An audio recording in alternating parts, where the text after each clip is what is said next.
ഞാൻ ഒരിക്കലും ഇപ്പൊ എനിക്ക് റിപ്പീറ്റ് ചെയ്തിട്ട് കിട്ടിയില്ലെങ്കിൽ ഞാൻ റിപ്പീറ്റ് ചെയ്യണമെങ്കിൽ ഞാൻ ഇരുന്ന് ആലോചിക്കും.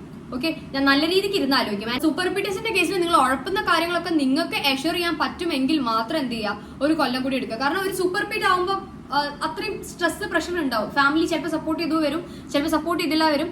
എങ്ങനത്തെ സിറ്റുവേഷൻ ആയാലും കൂടി നിങ്ങൾ എന്ത് ചെയ്യണം, നിങ്ങളെ ബാക്കപ്പ് ചെയ്തുകൊണ്ടേ നിൽക്കണം.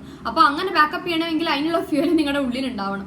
അതല്ല നിങ്ങൾ ഉഴപ്പാണ് എങ്കിൽ പിന്നെ നോബഡി ഈസ് ദയർ യാർ, നിങ്ങൾ മാത്രമേ ഉള്ളൂ നിങ്ങളെ മോട്ടിവേറ്റ് ചെയ്യാൻ എന്നുള്ളത് നിങ്ങൾ മനസ്സിലാക്കണം. ഓക്കെ, അത് കൂടാതെ നിങ്ങൾ നിങ്ങളുടെ സ്കോറും നോക്കണം. ഓക്കെ, അതായത് ഇപ്പൊ നിങ്ങൾ സൂപ്പർ റിപ്പീറ്റേഴ്സ് ആണ് ഇനി ആവാൻ പോകുന്നതെങ്കിൽ നിങ്ങൾ റിപ്പീറ്റ് ചെയ്തിട്ട് ഇപ്പൊ കഴിഞ്ഞ അറ്റംപ്റ്റ് നീറ്റിൽ എത്ര കിട്ടുന്നുണ്ടെന്ന് കറക്റ്റ് എണ്ണി നോക്കുക. ആൻഡ് ബാക്കിയുള്ളത് പോകാൻ കാരണം എന്താണ്? ടെൻഷൻ ആണ്, കെയർലെസ്നെസ് ആണ്, 100% കൊടുത്തില്ല, ഉഴപ്പി. ഓക്കെ, ഇതൊക്കെയാണെങ്കിൽ ആക്സെപ്റ്റബിൾ ആണ്. അതല്ല നിങ്ങളിപ്പോ 100% കൊടുത്തു റിപ്പീറ്റ് ഇയറിൽ, എന്നിട്ട് നിങ്ങൾക്ക് കിട്ടിയില്ല എങ്കിൽ ഞാൻ പറയും സൂപ്പർ റിപ്പീറ്റ് ചെയ്യേണ്ടെന്ന് കേട്ടോ. ഇപ്പൊ ഞാനാണ് നിങ്ങളുടെ സിറ്റുവേഷൻ എങ്കിൽ ഞാൻ ഒരിക്കലും സൂപ്പർ റിപ്പീറ്റ് ചെയ്യാൻ പോകില്ല, ഒബ്വിയസ്ലി ഉണ്ടാവൂല. ഓക്കെ, എന്റെ ഒരു ഇയർ ഞാൻ ഇനിയും കളയാൻ പോകുന്നില്ല.